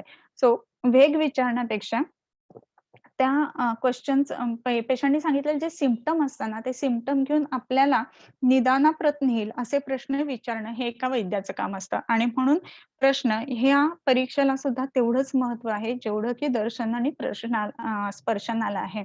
म्हणून दर्शन, स्पर्शन, प्रश्नैहि परीक्षेतच रोगिणम्. आणि हे कसं आपल्याला ज्ञान होतं एखाद्या रोगाचं? तर रोगनिदान प्रागरूप लक्षण उपशय आप्तेभ्यः. रोगाचं ज्ञान होण्यासाठी आता हे आपण परीक्षा केली आणि परीक्षेतनं आपल्याला ज्ञानापर्यंत पोहोचायचं आहे. तर मग आपण कसे पोहोचणार ज्ञानापर्यंत? तर निदान म्हणजे काय? तर पहिलं हेतू. जे हे पुढचं जे निदान स्थान आहे ना, त्याचं बीज आहे बरं का इथे. एकतर हेतूंनी आपल्याला समजणार की रोग कसा झालाय. म्हणजे वातज हेतू असेल तर वातज ज्वर ह्या पद्धतीनं. त्याच्यानंतर प्रागरूप म्हणजे पूर्वरूपांवरनं आपल्याला रोग ओळखता येणार आहे. विशेष करून प्रमेहामध्ये आपण बघतो, की व्याधी उत्पन्न होण्यापूर्वी अनेक काळ हे जी पूर्वरूप आहेत ती दिसत असतात किंवा कुष्ठामध्ये विशेष करून ही पूर्वरूप दिसत असतात.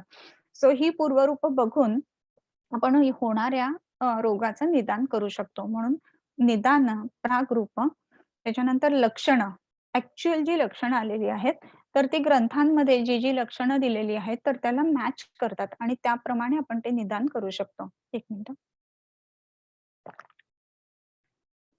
त्याच्यानंतर उपशय म्हणजे कशाने बरं वाटतंय आणि कशाने नाही बरं वाटतंय. ते क्लासिकल एक्झाम्पल ज्याला आपण नेहमी घेतो, आम वाताचं, की स्नेहन केल्यानंतर सांधेदुखी वाढली, तर तो अनुपशय झाला. म्हणजे उपशय आणि अनुपशय याच्यानुसार आपण निदान करणार, की हा व्याधी कोणता आहे. आणि आप्तीभिही म्हणजे संप्राप्ती. तर कसं-कसं झालं? तर आपण दवाखान्यामध्ये नेहमी तुम्ही बघितलं असेल, की कुठलाही पेशंट आल्यानंतर वेग सांगायला लागतो बऱ्याचदा, असं झालं, असं झालं, असं झालं. मग एक लीडिंग क्वेशन आपला गेला पाहिजे, की त्याला आपण विचारणार, की ओके, सगळं ठीक होतं, काहीच त्रास होत नव्हता. असं केव्हा होतं? किती महिन्यांपूर्वी होतं? मग पेशंट सांगतो, समजा 3 महिन्यांपूर्वी एकदम मी ओके होतो. मग त्याच्यानंतर पहिलं लक्षण कुठलं आलं? मग हे आलं. मग त्याच्यानंतर काय झालं? मग त्याच्यानंतर काय झालं? मग अशी जी काही आपल्याला लिंक मिळते, त्या लिंकवरून आपण संप्राप्ती लावू शकतो, की कशा-कशा गोष्टी घडलेल्या आहेत आणि मग हेतू आणि ह्या गोष्टी प्रश्न परीक्षेवरनं विचारून आपण त्याची संप्राप्ती करू शकतो. सो एक कोणत्याही रोगाचं निदान ज्याला व्याधी निश्चिती असं जे आपण म्हणतो, ते ह्या प्रकाराने होतं, की निदान, प्रागरूप, लक्षणं, उपशय आणि संप्राप्ती 5 गोष्टींनी आपल्याला ह्याचं निदान होत असतं. त्याच्यानंतर हा जो सांगितलेला आहे, भूमिदेह प्रभेदेन देशमाहुरिह द्विधा जांगलं वातभूयिष्ठम् अनुपम तु कपोलवनम् साधारणं सममलं त्रिधा भूदेशमादिशत्. आता देश बरं का. मग आता इथपर्यंत आपण बघितलं, की दोष कशाने वाढतात, गुरुवादी गुण. त्याच्यानंतर हे बघितलं आपण, की अधिष्ठान रोगांचं कोणतं-कोणतं आहे हे बघितलं. आणि हे सगळं होत असताना 5 गोष्टींनी म्हणजे दर्शन, स्पर्शन आणि प्रश्नाने आपण रोग जाणून घेतला आणि शिवाय 5 गोष्टींनी म्हणजे निदान, प्रागरूप, लक्षणं, उपशय, आप्तीभिही व्याधी निश्चिती केली. मग हे रोग होण्यासाठी ज्या गोष्टी कारणीभूत आहेत, तर त्याच्यामध्ये आणखीन काय येतं? तर देश, आपण दुष्यम, देशम बघितला, बरोबर? तर हा देश कुठला? तर भूमी, देह, प्रभेदेन, देशम, आहुः, इह, द्विधा. इह म्हणजे ह्या तंत्रामध्ये म्हणजे आपण ज्यावेळेला आरोग्याच्या संदर्भामध्ये बघतो, त्यावेळेला 2 प्रकारचे देश कुठले? तर भूमी देश आणि देह देश प्रभेदेन या 2 भेदांनी 2 प्रकारचा आहुः द्विधा. आहू मुख्य धातू झाला. देशम भूमी देह प्रभेदेन द्विधा आहुः. इह हा पहिला पाहिजे मग. इह देशम भूमी देह प्रभेदेन द्विधा आहुः. या ठिकाणी म्हणजे ह्या तंत्रामध्ये 2 पद्धतीचा देश इथे सांगितलेला आहे. एक तर भूमी देश आणि देह देश. आत्तापर्यंतचं जे वर्णन झालं का नाही, तर ते देह देशाबद्दल झालं. 2 प्रकारचा देश. म्हणजे हे कुठे-कुठे घडतंय? तर शरीरात घडतंय. म्हणून तो शरीर हा एक देश या अर्थाने. क्षेत्र, क्षेत्रज्ञ ज्याला आपण म्हणतो ना, तसा अर्थाने तो क्षेत्र. हं. क्षेत्रज्ञ म्हणजे आत्मा, त्या शरीरामध्ये असणारा. या अर्थाने. तर क्षेत्र म्हणजे भूमी एक तर देहाची भूमी आणि दुसरी म्हणजे जिथे राहतो ती भूमी, या 2 अर्थाने. तर हा जो देह देश आणि भूमी देश हा आपण ना विचार करत असताना हा 2 प्रकारचा सांगितला आणि मग 3 प्रकारचे देश.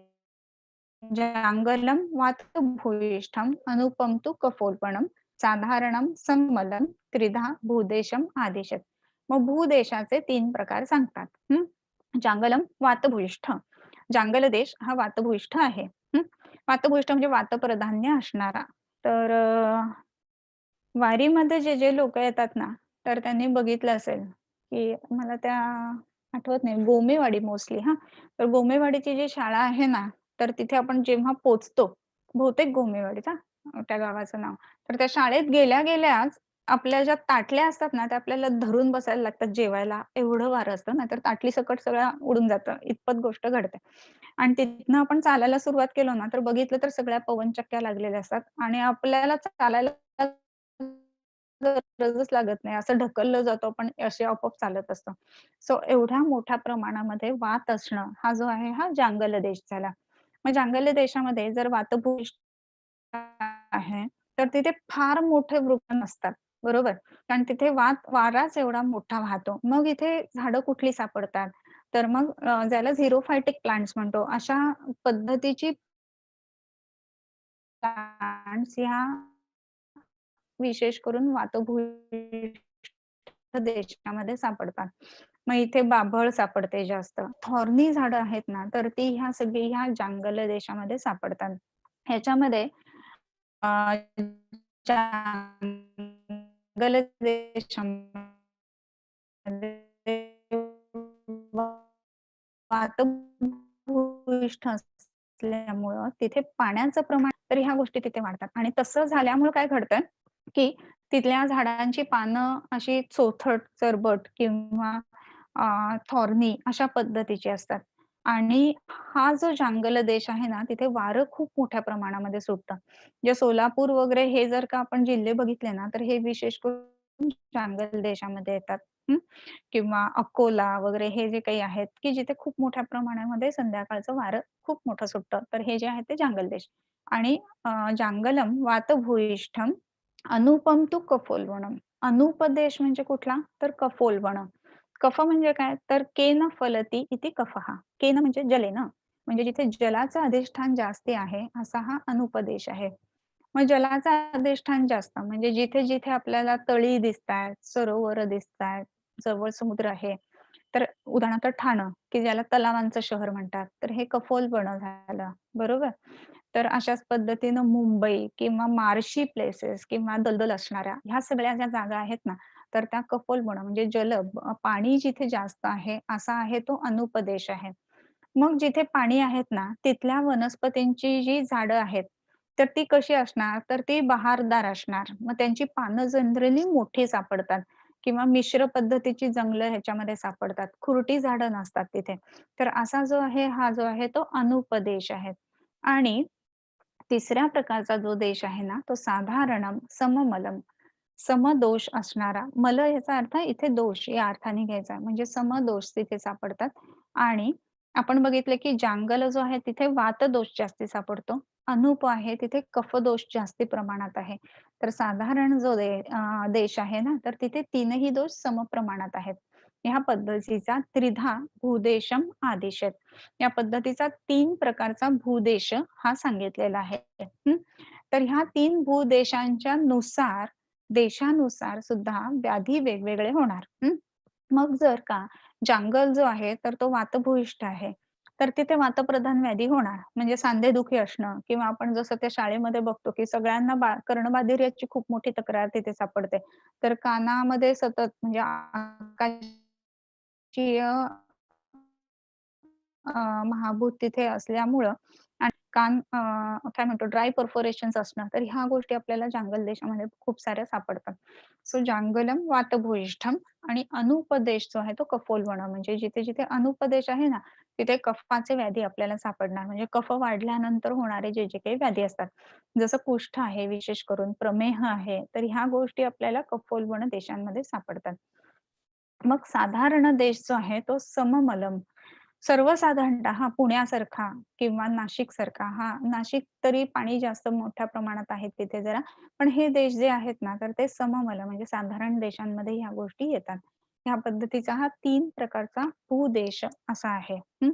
मग आता इथे भूमी देश हे 3 प्रकारचे सांगितले. पण देह देश आहे ना, तर त्याच्या बद्दल काही सांगितलेलं नाहीये खरं म्हणजे बरं का. परंतु ज्या गोष्टी अनुक्त असतात ना, त्या वाचणं हीच गोष्ट महत्त्वाची राहते वाग्भटाच्या बाबतीमध्ये, कारण सगळ्या गोष्टी सूत्राप्रमाणे सांगितल्यात म्हणून. मग कफ प्रकृतीचा जो माणूस आहे ना, तर कफ प्रकृतीच्या माणसामध्ये कफोल्बणता आहे, बरोबर? आणि म्हणून तो देश सुद्धा त्यांनी प्रकृती ज्या सांगितल्यात, तर त्या देह देशाच्या संदर्भामध्ये आपण घ्यायला पाहिजेत. आणखीन कसं आहे, की देह देशामध्ये चेंजेस जर का आपण करू शकलो, हां, काही प्रमाणामध्ये, तर तिथलं कफोल्बणत्व कमी केलं, तर व्याधी उत्पन्न होण्याचं सामर्थ्य तिथलं कमी व्हायला लागेल. कफाने उत्पन्न होण्याचं सामर्थ्य. तर ह्या पद्धतीनं देशाचा विचार सुद्धा आपण करायला पाहिजे. आपण एखाद्या पेशंटमध्ये म्हणतो ना, त्याला क्लेद खूप जास्ती आहे, खाण्याचं प्रमाण असं आहे. तर खाण्यापिण्यात बदल केले, तर क्लेद आपण कमी करू शकतो का नाही?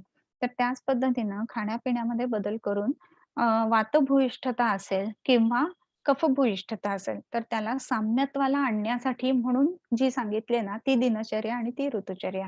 या 2 गोष्टींचा आपण विचार नक्की करायला पाहिजे. सो या पद्धतीनं भूमिदेह प्रभेदेन देशमाहुरिह द्विधा जांगलं वातभूयिष्ठम् अनुपम तु कफोल्बणं साधारणं सममलं त्रिधा भूदेशमादिशेत क्षणादिर्व्याध्यवस्थाच कालो भेषज योगकृत. काल 2 प्रकारचा क्षणादी आणि व्याधी अवस्था च कालः. कालाचे प्रकार सांगितले. कुठले 2 प्रकारचे. तर एक तर क्षणादी काल. क्षणादी म्हणजे जो निरंतर चालतोय ना तो. म्हणजे प्रत्येक क्षण, सेकंद, तास, मिनिट काय किंवा दिवस, रात्र, महिना, वर्ष असं करत, की जो कधीच थांबत नाहीये, असा जो काल तो क्षणादी काल. हं. आणि दुसरा काल कुठला? व्याध्यवस्था काल. व्याधीची अवस्था कुठली आहे ते सांगणारा तो काल. मग व्याधीची अवस्था कुठली? तर त्याच्यामध्ये वेगवेगळ्या पद्धतीने येईल हां, व्याधीच्या अवस्थांमध्ये. म्हणजे काय? तर सामता आणि निरामता म्हणजे ही व्याधीची अवस्था झाली. बरोबर? एक यगो जोशी सरांचं खूप छान पुस्तक आहे बरं का, रोगावस्था नावाचं. तर त्याच्यामध्ये वेगवेगळ्या व्याधींच्या अवस्था त्याच्यामध्ये वर्णन केलेल्या आहेत. छोटंसं पुस्तक आहे. जमलं तर नक्की वाचा. छान आहे ते.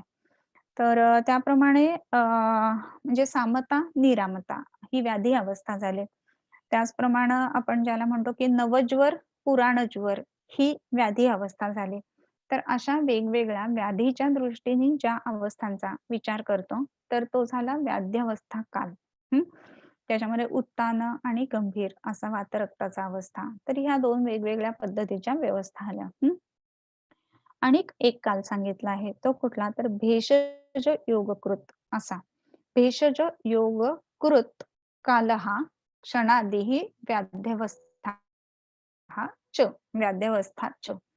भेषज योगकृत म्हणजे औषध देण्याच्या दृष्टीने जो काल आहे, त्याच्या संदर्भामध्ये क्षणादी आणि वाद्यावस्था असे 2 काल सांगितलेत.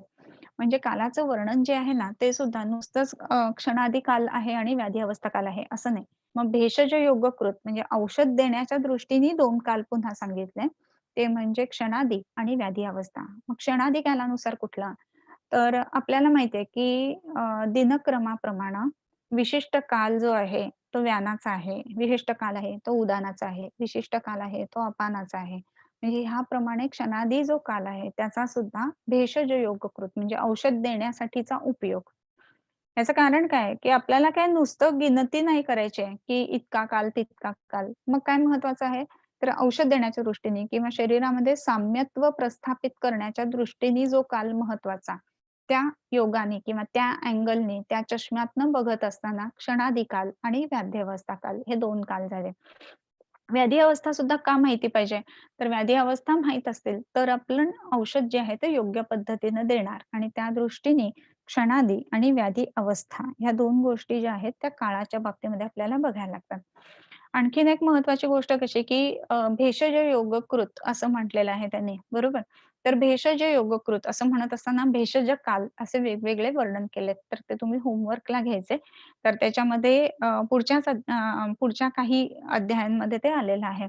तर ते कधी कोणतं अन्नकाल किंवा कधी कोणता औषध काल जो सांगितला आहे ते अन्नादौ विगुणे पाने समाने मध्ये इष्यते व्यानेन्ते प्रातराशस्य सायमाशस्य तूत्तरे ग्रासाग्रासांतयोः प्राणे प्रदुष्टे मातरिश्वनी असे सुंदर कालांचं वर्णन सांगितलेलं आहे.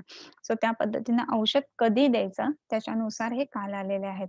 तर पहिला ह्या पद्धतीनं जे बघितलं ते आपण क्षणादी काल आणि दुसरा व्याधीच्या अवस्थेनुसार जो काल येईल तर तो महत्वाचा का? तर कारण आपल्याला औषधाच्या दृष्टीने पुन्हा त्या कालाकडे बघायचं आहे आणि म्हणून क्षणादेर व्याध्यवस्थाच कालो भेषज योगकृत. आता आपण औषधापर्यंत पोहोचलो. इथेपर्यंत निदानापर्यंत आलो. त्याच्यानंतर देहदेश बघितला, भूमिदेश बघितला आणि मग औषधासाठी काल बघितला. मग औषध देत असताना त्याच्यामध्ये शोधनम शमनम चेते समासात औषधम द्विधा.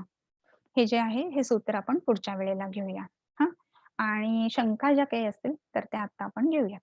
शोधनम शमनम चेती समासाद औषधम द्विधा. ओके.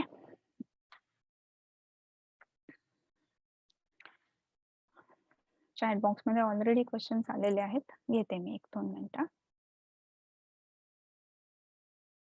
ओके.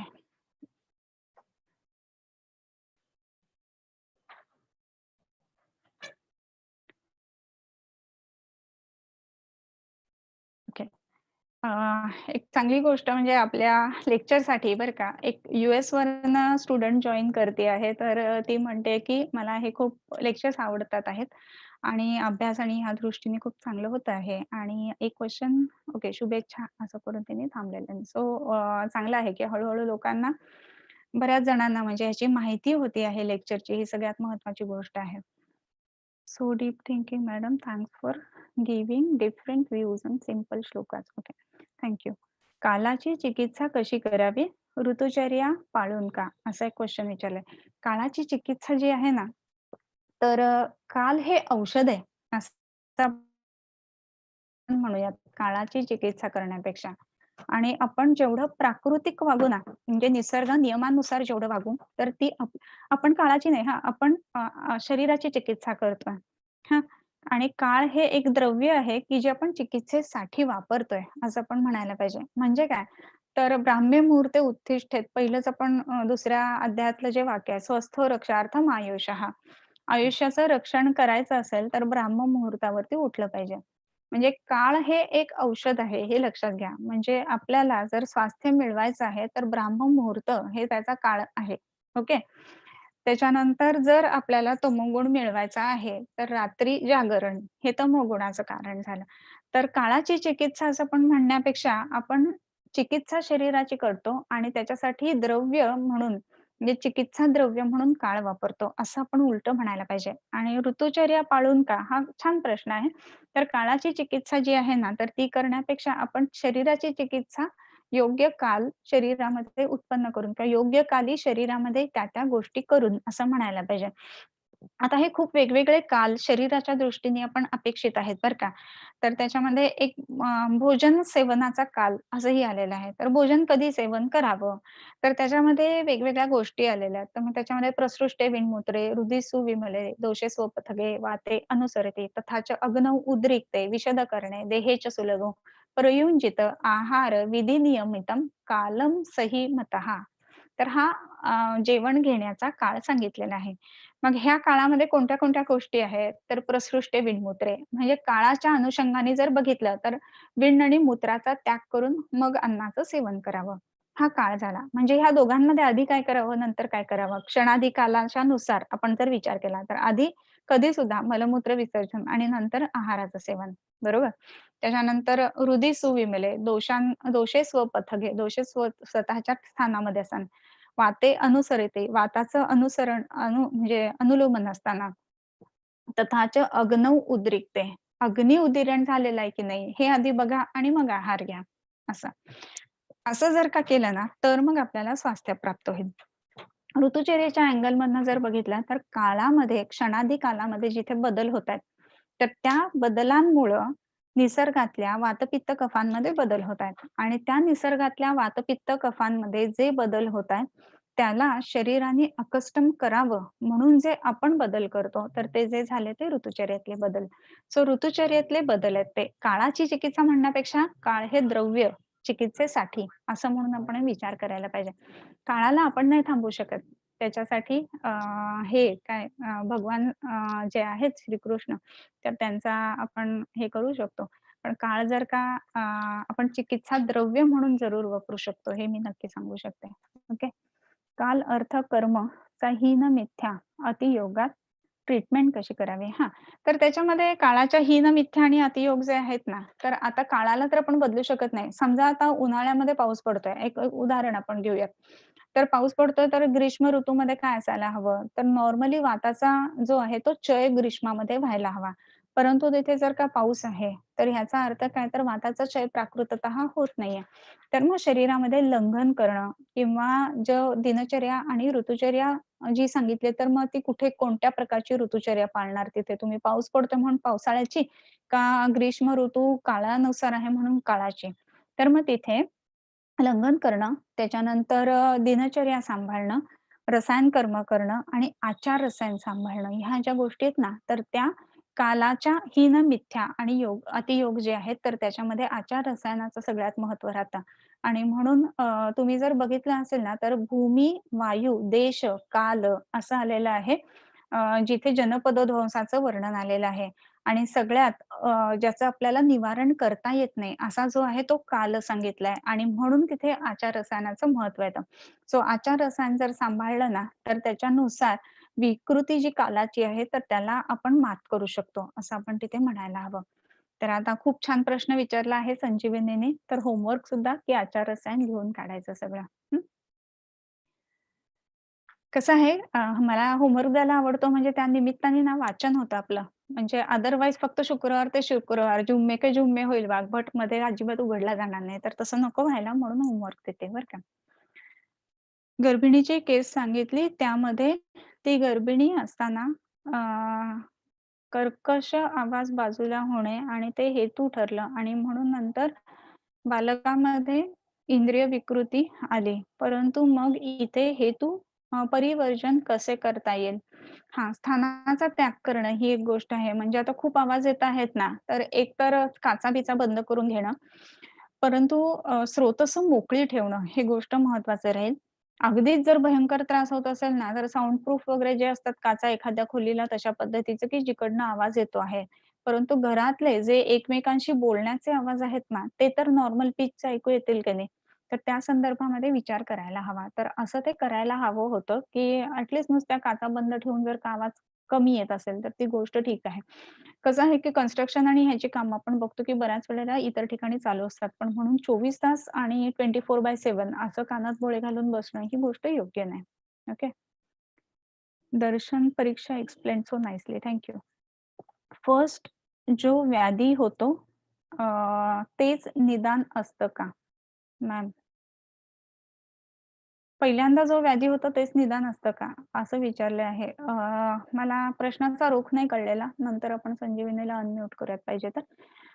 पहिल्यांदा जो व्याधी होतो ते निदान असतं का? निदान म्हणजे कसं की स्पॉट डायग्नोसिस या दृष्टीने म्हणायचं आहे का हेतू या दृष्टीने म्हणायचं आहे? तर ते जरा चॅट बॉक्समध्ये लिहिलं तरी चालेल. ओके. जंगल देश example you have given superb one. Okay, thank you. त्याच्यानंतर साधारण सममल असं म्हटलेलं आहे. दोष मल असे का म्हटलेले आहेत? हां. तर हा छान प्रश्न विचारलाय. तर साधारणं सममलम त्रिधा भूदेशम आदिशेत असं म्हटलंय. तर साधारण हे समदोष असं का नाही म्हटलं? असा क्वेशन आहे. तर इथे मल अशी संज्ञा का वापरलेली आहे? तर मल असं म्हणत असताना, की जी गोष्ट धारण करण्याला नाही उपयुक्त ठरते ना, तर त्याला मल असं म्हटलेलं आहे. म्हणजे आपण शरीरामध्ये जी गोष्ट शरीरात आहार म्हणून घेतो आणि त्याच्यानंतर जी गोष्ट शरीरासाठी उपयुक्त नाही, तर त्याचं वर्जन करतो. तर त्याला आपण मल म्हणतो, बरोबर? सो त्याप्रमाणे साधारण देश जो आहे, तर त्याच्यामध्ये सममल असं म्हणत असताना समदोष असं अर्थानं. तर इथे कसं आहे ना, की मल म्हणत असताना ज्या गोष्टी त्याग करून द्यायच्या आहेत, या अर्थाने तिथे आलेलं आहे. बरोबर? आणि म्हणून साधारणं सममलम त्रिधा भूदेशमादेशत. लक्षणादिर व्याध्यवस्था। मैम जैसे नागपुर का मनुष्य अगर छत्तीसगढ़ में आ जाता है, तो जंगल तो अनूप तो उनसे क्या प्रिकॉशन्स लेने चाहिए? मस्त आहे क्वेशन. आता कसं आहे ना, की खूप सारे लोकं मूव्ह करत असतो आपण, ज्याला मायग्रेशन असं म्हटलं जातं. तर मायग्रेशन म्हणजे आता एका ठिकाणाहून दुसऱ्या ठिकाणी, दुसऱ्या ठिकाणाहून तिसऱ्या ठिकाणी अशा पद्धतीनं माणूस जात असतो. आणि अशा वेळेला आता नागपूरचं जे क्लायमेट आहे ते हॉट आणि एकदम ड्राय क्लायमेट आहे. आणि ते मला वाटतं छत्तीसगडचं जे क्लायमेट आहे बऱ्यापैकी डॅम्प पद्धतीनं असणार. तर अशा जर का ठिकाणी गेलं, तर मग तिथे पहिले काही काळ ॲडजस्ट होण्यासाठी शरीराला आणि मनाला वेळ द्यायला पाहिजे. आणि त्या दृष्टीने जसं एक ऋतू संपून दुसरा ऋतू चालू होतो ना, तर त्यावेळेला जशी आपण ऋतुचर्या सांभाळतो संधी कालामधली, तर तसं संधी कालामधल्या या गोष्टी सांभाळायला पाहिजेत. म्हणजे कसं, तर अनुपदेशातनं जांगल देशामध्ये जातोय, हां.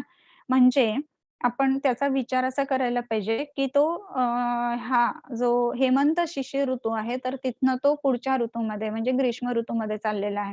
तर त्यावेळचा जसा ऋतुचर्येचा क्रम आपण बदलतो ना, तर त्या पद्धतीनं हे बदलायला पाहिजे. बऱ्याचदा कसं होतं, की एका जागी राहणारा अनेक वर्ष सवयी असणारी गोष्ट जी असते ती एका दिवसात बदलून जाते आणि तिकडे आपण जातो आणि मग तिथे गेल्यानंतर काही ना काहीतरी लक्षणं यायला लागतात. बऱ्याच वेळेला असं दिसतं, की जे पुणे, नाशिक, औरंगाबाद असे राहणारे लोकं जर मुंबईत आले, तर त्यांना सर्दीचा त्रास खूप फ्रिक्वेंटली होतो. कारण की इथे डॅम्प आणि अशा पद्धतीचं हवा आहे म्हणून. तर असं जर होत असेल ना, तर मग आहारात बदल करणं किंवा दुसरी गोष्ट म्हणजे संध्याकाळचं जे आहे त्याच्यामध्ये एकभुक्त राहणं किंवा भाजकं खाणं किंवा कपड्यांमध्ये त्या पद्धतीने बदल करणं. कारण स्पर्शचिकित्सा ही सुद्धा कपड्यांच्या बाबतीमध्ये महत्त्वाची राहते आणि म्हणून त्या गोष्टी बदलणं.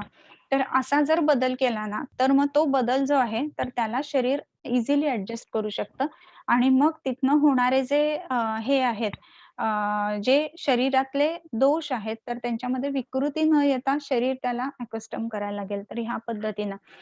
तुम्हाला जर कल्पना असेल ना, तर आता हे लोकं ब्रिटिश खाडी वगैरे जे पोहायला जातात ना, तर अगदी पट्टीचे स्विमर आहेत समजा हां.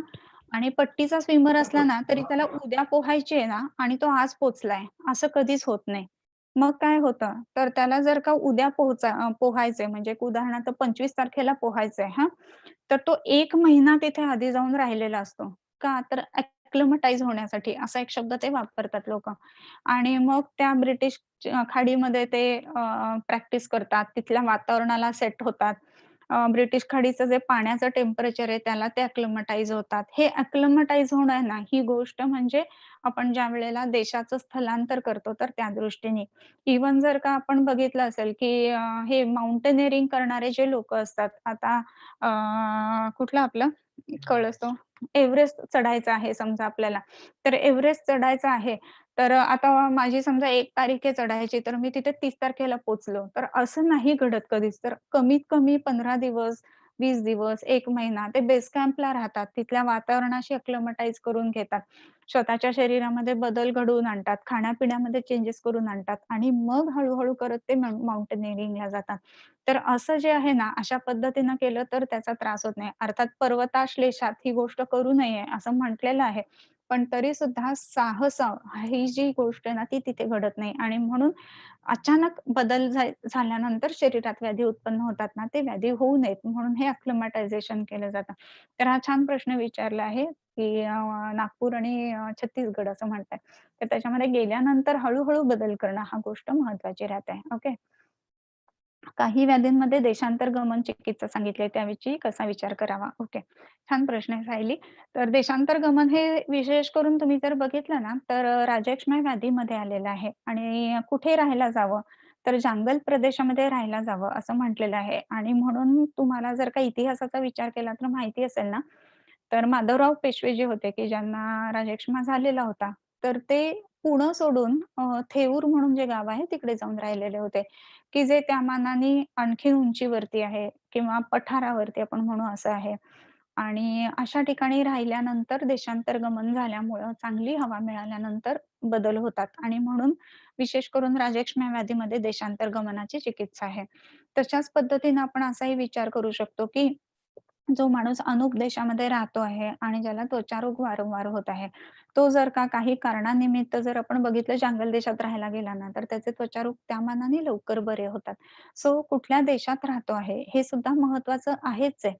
परंतु त्याच्याबरोबर त्याचा आचार रसायन कसं आहे ना, हे सुद्धा त्यासाठी महत्त्वाचं राहील. आता एक उदाहरण आपण घेऊयात, की समजा एखादा पेशंट आहे आणि त्याला त्वचारोग आहे आणि तो अनूप देशामध्ये राहतोय. तर तो लवकर बरा नाही होणार आहे, आपल्या दृष्टीने जेव्हा आपण बघणार आहे तेव्हा. परंतु आपण त्याचा देह-देश बदलला तर? मग होईल की नाही लवकर बरा. म्हणजेच काय, तर देह-देश बदलायचा म्हणजे त्याच्या शरीरामधली जी कफोलपणाची अवस्था आहे, तर ते कफोलपणत्व कमी करून आपल्याला तिथे जांगलत्व आणायचं आहे. असं जर झालं तर ते त्वचारोग बरे होणार आहेत की लवकर, हो की नाही? सो देशांतरगमन हे म्हणत असताना अ, व्याधीचं बल अधिक आहे आणि धातूंचं बल कमी पडतंय. असं जेव्हा होतं ना, तर मग देशाचं बल घेण्याच्या दृष्टीने म्हणून देशांतरगमन चिकित्सा सांगितलेली आहे. परंतु जर शरीराचं बल चांगलं असेल आणि व्याधीचं बल आहे, जसं आपण त्वचारोगांमध्ये म्हटलं, तर तिथे शरीराच्या बलाचा उपयोग करून आपण शरीरामध्ये असे बदल घडवून आणू शकतो, की जे व्याधीला मारक ठरतील. त्या पद्धतीने आपण विचार करू शकतो. म्हणजे जंगल आणि कफोलपणा असा जो भूमी देश सांगितलाय ना, तर तशी परिस्थिती देशामध्ये उत्पन्न करणं ही गोष्ट आपण करू शकतो आणि म्हणून देश हा सुद्धा महत्वाचा राहील. ओके. वायूच्या प्रकाराचे काल आहेत, त्याप्रमाणे पित्त आणि कफदोषाचे काल सांगितलेले आहेत का? तसे पित्त आणि कफदोषाचे काल माझ्या वाचनात तरी नाहीयेत. कोणाच्या असतील तर जरूर सांगा आणि का नसतील याचंही कारण सांगते. पित्ताचा काल असं म्हणत असताना आपण सर्वसाधारणतः फक्त पित्त असं म्हणतो, की 10 ते 2 हा पित्ताचा काल किंवा जे "वयोः रात्री भुक्तानां तेंत मध्यादेगाक्रमात" हा जो श्लोक आपण बघितलेला होता. त्याप्रमाणे पित्ताचा काल, कफाचा काल, वाताचा काल वगैरे सांगितलेले आहेत. परंतु वायूच्या 5 प्रकारांचे जसे काल सांगितलेत ना, तर तसे पित्ताच्या आणि कफाच्या 5 प्रकारांचे काल सांगितलेले नाहीयेत, असं माझ्या तरी वाचनात नाहीयेत. त्याच्यामध्ये कारण हे असावं, की पित्तपंगू, कफपंगू, पंगवो मलधातवः वायुना यत्र नीयन्ते तत्र वर्षन्ति मेघवत् असं म्हटलेलं आहे. सो त्याच्यामुळं औषधाला कुठे घेऊन जायचं, ही जी गोष्ट आहे ना, ती वायू करणार आहे. नक्की पित्त आणि कफ करणार आहे आणि म्हणून वायूच्या वेगवेगळ्या ठिकाणी म्हणजे गामित्व जे आहे ना, तर ते वायूच्या अँगलने सांगितलेलं आहे. आणि तुम्ही जर का तीनही दोषांमध्ये जर बघितलं असेल ना, तर वात जो आहे ना, तर त्याच्या संदर्भामध्ये योगवाही असं वर्णन आलेलं आहे. बरोबर?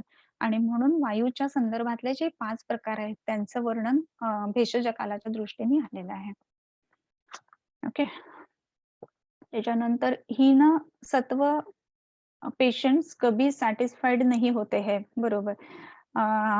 बाय ट्रीटमेंट ऐसे पेशेंट को कैसे समझाने चाहिए? Very nice informative lecture, deep thought. Okay, thank you. बरोबर आहे हा प्रश्न आणि अगदी प्रॅक्टिकल आहे. तुम्ही कितीही द्या औषधं बदलून हे करा, तर हीनसत्ववाले जे असतात ना, ते पुन्हा काहीतरी आहेच आहे, असं सांगत असतात. मग अशा वेळेला आपण काय करायचं माहितीये का? आपल्या केस पेपरचं पहिलं पान काढायचं सगळ्यात. हा प्रॅक्टिकल प्रश्न आहे म्हणून प्रॅक्टिकल उत्तर देते. मग त्याच्यामध्ये त्याला विचारायचं, की तुम्हाला हे होतंय, ते होतंय, ते होतंय, ते होतंय. आता हे 10 तुम्हाला होत होतं पहिल्यांदा आले होते तेव्हा. त्यातल्या ह्या 9 गोष्टी होत नाहीयेत. नाहीयेत ना होत, असं त्यांच्याकडनं परत एकदा वदवून घ्यायचं. मग ते म्हणतात, "हां, नाही होत." मग आता एवढंच फक्त होतंय ना? हां, तेवढंच होतंय. म्हणजे तुम्ही बरे झालेत ना? कमी झालंय ना? हे त्यांच्या तोंडून बदवून घ्यायचं असतं. तर हे प्रॅक्टिसच्या आपण टॅक्टिस म्हणतो ना त्याच्यामध्ये येतात. तर ह्या पद्धतीनं ते पेशंटकडनं हिनसत्व पेशंटकडनं बोलून घ्यायला लागतं. परंतु तरी सुद्धा हे जे पेशंट असतात ना, ते "पण बघा ना डॉक्टर ह्याचा खूपच त्रास जास्त आहे." असं करून पुन्हा आपल्याला ते हे करत असतात. पण आपलं सत्व वाढवणं हा एक त्याच्यावरचा उत्तम उपाय असतो आणि सत्व पेशंटचं कसं आहे त्याच्यानुसार तो सॅटिस्फाय होत नाही. पण पेशंटच्या फक्त सॅटिस्फॅक्शनपेक्षा सुद्धा ना, आपल्याला त्याला बऱ्या करण्यामध्ये किंवा त्याचं शारीरिक आणि मानसिक अवस्था चांगली करण्याकडे त्याचं हे असावं पाहिजे. आणि त्या दृष्टीने त्याला ना आहार लिहून द्यावा आणि आहार जेवढा तो चांगला घ्यायला लागेल ना, तर त्याचं सत्व हळू-हळू जे हीनसत्व असतं त्याच्यातनं ते बदल घडू शकतात त्याच्यामध्ये. आणि मग मनात जर बदल झाले ना, तर मग तो सांगायला लागतो, की "नाही, हे आता माझं बरं आहे." किंवा आणखीन एक ह्याच्यातला महत्त्वाची गोष्ट अशी आहे, की "रसोपी श्लेष्मवत" असं म्हटलं, की रसाचा आणि ह्याचा कफाचा संबंध असतो. तसंच रसावरती मनाचं पोषण असतं, बरोबर? आणि त्याच्यावर रसविकृती असेल ना, तर मनोविकृती आपल्याला सापडतात. आणि म्हणून हां, आवाज येतोय ना? तर रसविकृती असेल, तर त्यावेळेला आपल्याला मनाच्या विकृती सापडतात आणि म्हणूनच या रसविकृती दूर केल्या ना, की हे हीनसत्व आपल्याला जे वाटतात ना पेशंट, तर ते जे आहे ते हळू-हळू रिकव्हर होऊन मग ते सांगायला लागतात, की आता बरं वाटतंय म्हणून. कारण रसविकृती असताना मनामध्ये विकृती होतात आणि मनात विकृती असल्यामुळं पेशंट सॅटिस्फाय होत नाही. हे पण एक लक्षण असतं. सो त्या दृष्टीने रसचिकित्सा करणं, रसधातूची चिकित्सा करणं ही गोष्ट महत्त्वाची राहते. ओके. सुरुवातीच्या नवीन प्रॅक्टिसमध्ये हे जरासे येतात प्रश्न, परंतु अशा वेळेला पेशंटला रसधातूचं यापन करणारी आणि रसाचं पाचन करणारी म्हणजे रसपाचकासारखं औषध जे आहे, तर ते पाचन कालामध्ये आणि रसायन कालामध्ये यापन करणारी औषधं अशी वापरावीत. पित्त आणि कफदोषाच्या प्रकाराचे काल. हां, ते सांगितलं ना मी. पित्त आणि कफदोषाच्या प्रकाराचे काल माझ्या वाचनात नाही आहेत. परंतु पित्त आणि कफदोषाच्या प्रकाराचे काल नसण्याचं कारण आहे, की वायू हा जो आहे तो तंत्र यंत्रधर हा आहे म्हणून. ओके. अजून 1 किंवा 2 प्रश्न घेऊयात. प्रत्येक वेळी सम श्रेष्ठ सांगितलंय, सम अग्नी. मग भूमीमध्ये जंगल श्रेष्ठ का सांगितलंय? हां, याचं कारण काय माहिती का, की ज्या ठिकाणी अ, जांगलम वातभूयिष्ठम आणि अनुपम तु कपोलवनम आणि साधारणम समवलम असं म्हणलं तर साधारण देश चांगला नाहीये असं काही वर्णन नाहीये एकतर. जांगल आणि अनुप याच्यामध्ये कंपॅरिझन करत असताना जांगल देश जो आहे ना तो चांगला आहे या अर्थाने. याचं कारण की तिथे अल्प व्याधिकरत्वात असं आहे. जांगल देशामध्ये व्याधी उत्पत्ती जी आहे ती अल्प प्रमाणामध्ये आहे. अग्नी जो आहे ना, तर जांगल देशामध्ये अग्नीच्या म्हणजे वृक्षतेमुळं अग्नी त्या मानाने वृक्षतेज चांगलं राहतं आणि म्हणून अग्नीची प्रक्रिया चांगली चालते आणि म्हणून तिथे व्याधी कमी प्रमाणात होतात आणि म्हणून जांगल देश जो आहे, तो अनुपदेशाच्या कंपॅरिझनमध्ये चांगला आहे, असं आलेलं आहे. ओके. एक मधला प्रश्न राहिला. गर्भावरती आवाजाचा परिणाम वाईट किंवा चांगला होतो. त्यासाठी गर्भिणीने जर काही मंत्र म्हणायला सांगितले आहेत. मी असं ऐकलं की कोणत्या देवीचे मंत्र म्हटले गेले तर गर्भावरती तयार काय? गर्भविकृती तयार होतात. असा काही विकृतीकडून ओके. ऐकायला आहे यावर आपलं काय विचार आहे? ओके. कसं आहे ना, की सगळ्या ज्या काही देवता आहेत ना, तर त्या देवता माणसाच्या चांगल्यासाठी आहेत. वाईटासाठी कुठलीच देवता नाहीये, बरं का. तर त्याच्यामुळं असं कुठल्या देवीचे मंत्र ऐकले म्हणून गर्भात विकृती होईल असं काही मला तरी वाटत नाही. अर्थात म्हणत असताना स्पष्टता हवी. म्हणत असताना त्याच्यामध्ये चुकीच्या पद्धतीने मंत्र म्हणायला नकोत. तर ह्या गोष्टी महत्त्वाच्या राहतात. जिथे आपण हे करतो ना, म्हणजे 8 अक्षरं झाल्यानंतर तोडतो आणि पुन्हा पुढचं म्हणतो.